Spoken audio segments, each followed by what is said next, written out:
Hello guys, আসসালামু আলাইকুম রহমতুল্লাহি ওয়া বারাকাতু। আমি চলে এসেছি অহনা জাহান অনামিকা। সবার প্রিয় খাবার গরুর মাংসের কাচ্চি বিরিয়ানি নিয়ে। এই রেসিপিটি সবাই কম বেশি পছন্দ করে থাকি, কিন্তু সবাই তৈরি করতে পারি না বা সেই সময় হয়ে ওঠে না। তাই খুবই সহজ এবং কম সময়ে কীভাবে গরুর মাংসের কাচ্চি বিরিয়ানি রান্না করতে হয় তাই বলবো বা দেখাবো এই ভিডিওতে। তো তোমরা দেখতেই পাচ্ছ কাচ্চি বিরিয়ানিটা কী পরিমাণ লোভনীয় লাগছে এবং মাংসটা দেখো কী পরিমাণ সফট হয়েছে, তুলার মতো সফট হয়েছে। এবং আলুর তো কোনো কথাই নেই ভাই, আলুটা মুখে দিতেই মনে হচ্ছে যেন হাওয়াই মিঠাই খাচ্ছি। বাইরে তো খুব বেশি বৃষ্টি হচ্ছিল, তাই টমেটো আনা হয়নি, লেবু এবং শসা দিয়েই পরিবেশন করলাম। তাও আমার যে এত ভালো লেগেছে কি আর বলবো। তো ভিডিওটা না টেনে ফুল দেখার অনুরোধ রইল আমার প্রিয় দর্শকদের কাছে, এবং চ্যানেলে নতুন হয়ে থাকলে অবশ্যই সাবস্ক্রাইব করতে ভুলে যাবেন না। যদি নতুন কোনো বিষয় সম্পর্কে জানতে হয় বা কোনো ভিডিও আপনারা চান তাহলে অবশ্যই কমেন্টে বলে যাবেন, ইনশাল্লাহ ভিডিও দেওয়ার চেষ্টা করব বা সমস্যা সমাধানের চেষ্টা করব। তো বাড়িতে অবশ্যই একদিন এরকম একটা বিরিয়ানি ট্রাই করে দেখবেন, আমার কাছে তো অনেক ভালো লাগছে। তো এত কথা না বলে মূল ভিডিওতে ফিরে আসা যাক। এখানে আমি 2 প্যাকেট ডানো গুঁড়ো দুধ নিয়েছি, কুসুম গরম পানিতে মিক্স করে নিয়েছি। আমি দিয়ে দিলাম 1 টেবিল পরিমাণ ঘি, পরিমাণ মতো ফুড কালার, টেস্টি সল্ট দিয়ে দিলাম পরিমাণ মতো। ভালোভাবে মিশিয়ে নিচ্ছি, মিশিয়ে এক সাইডে রেখে দিয়েছি। এবার লবণ হলুদ ছাড়া আমি সাদা আলু ভেজে রেখেছিলাম, সেই আলুতে 1 চিমটি পরিমাণ ফুড কালার, 1 চিমটি লবণ, ঘি দিয়ে ভালোভাবে মেখে নিব।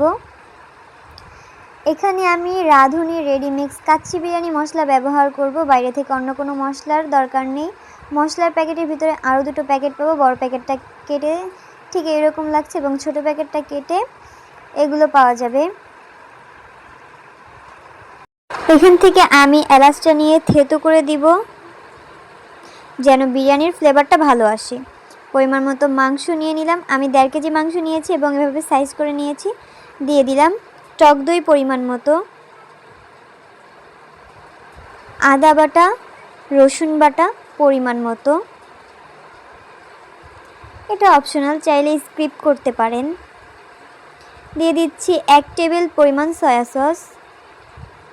সব মশলা কিন্তু মাংসে দেওয়া যাবে না, কিছু দিতে হবে আর কিছু রেখে দিতে হবে, কিন্তু শাহি জিরা মাংসে দেওয়া যাবে না। শাহি জিরা চাল সিদ্ধের সময় কাজে লাগাবো। প্যাকেটের গুঁড়া মশলা সম্পূর্ণটা দিয়ে দিব।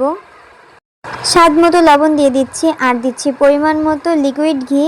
এখানে সব কিছু মিক্স করে নিচ্ছি ভালোভাবে হাত দিয়েই।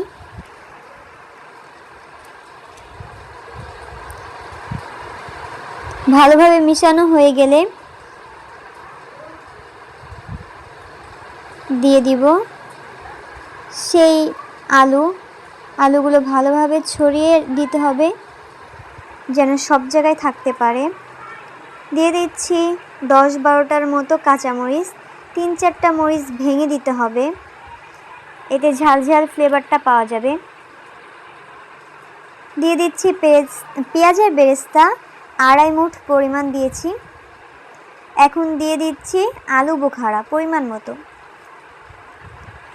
আমি মাংসে ম্যারিনেট করিনি, আপনাদের হাতে সময় থাকলে মাংস ম্যারিনেট করে রাখতে পারেন। দিয়ে দিচ্ছি কিশমিশ 1 মুঠ, দিয়ে দিচ্ছি কাঠবাদাম কুচি, আর দিচ্ছি মাওয়া পরিমাণ মতো।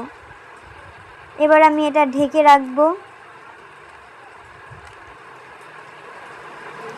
চুলায় একটি পাত্র বসিয়ে দেব। পাত্রে সেই মশলাগুলো দিয়ে দিব যেগুলো রেখেছিলাম, গরম মশলা সহ।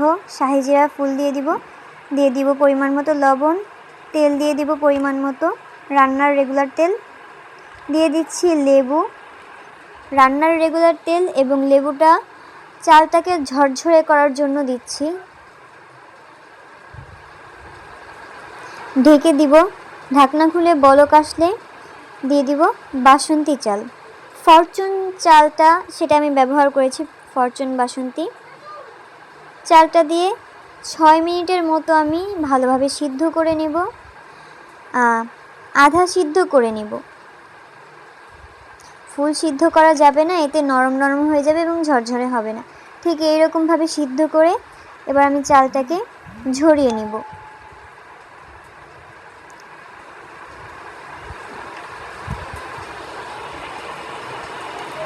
চালটার পানি ঝরে গেলে আমরা রেখেছিলাম যে এই মাংসটা, সেই মাংসের উপর চালটা দিয়ে দিব। ভালোভাবে ছড়িয়ে দিতে হবে যেন কোনো ফাঁকা না থাকে। এবার দিয়ে দিচ্ছি জর্দা রঙের সাথে যেই দুধটা মিশিয়ে রেখেছিলাম সেটা পুরোটাই দিয়ে দিচ্ছি।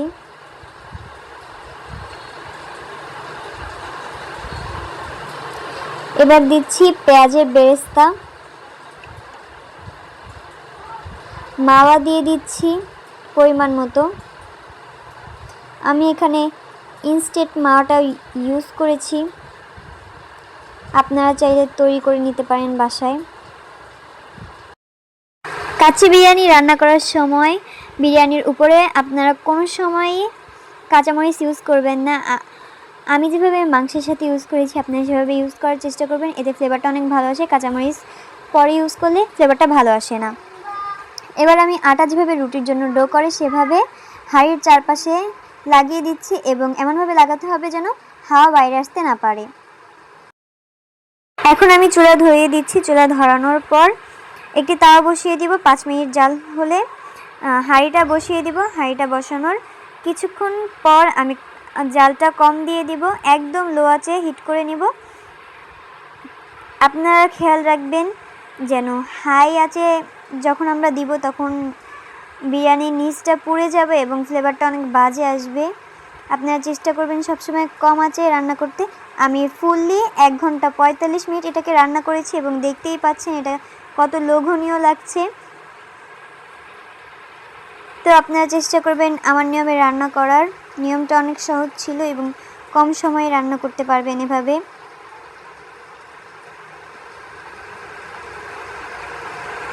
সো এবার আমি পরিবেশন করে দেখাচ্ছি। দেখুন কি পরিমাণে লোভনীয় লাগছে। আপনাদের তো আগে বলেছি যে বৃষ্টি থাকার কারণে টমেটো আনতে পারিনি, তো লেবু ও শসা দিয়ে পরিবেশন করলাম এবং মাংসটা দেখছেন কি পরিমাণ সফট হয়েছে, অনেক মজা লেগেছে আমার। আপনারা বাসায় অবশ্যই ট্রাই করে দেখবেন। আলুটার তো কোনো কথাই নেই, অনেক মজা লাগছে। আপনারা অবশ্যই ট্রাই করবেন এবং ফুল ভিডিও দেখার জন্য অনেক ধন্যবাদ। নতুন কিছু জানার হলে অবশ্যই কমেন্ট করবেন। যদি নতুন হয়ে থাকেন এই চ্যানেলটা অবশ্যই সাবস্ক্রাইব করে দিতে ভুলবেন না। আশা করি সকলে ভালো আছেন, আমার জন্য দোয়া করবেন ইনশাআল্লাহ। পরবর্তী ভিডিওর জন্য কমেন্ট করেন। সো আসসালামু আলাইকুম রহমতুল্লাহি ওয়া বারাকাতুহু। আমি অহনা জাহান অনামিকা। আল্লাহ হাফেজ, সবাই ভালো থাকবেন।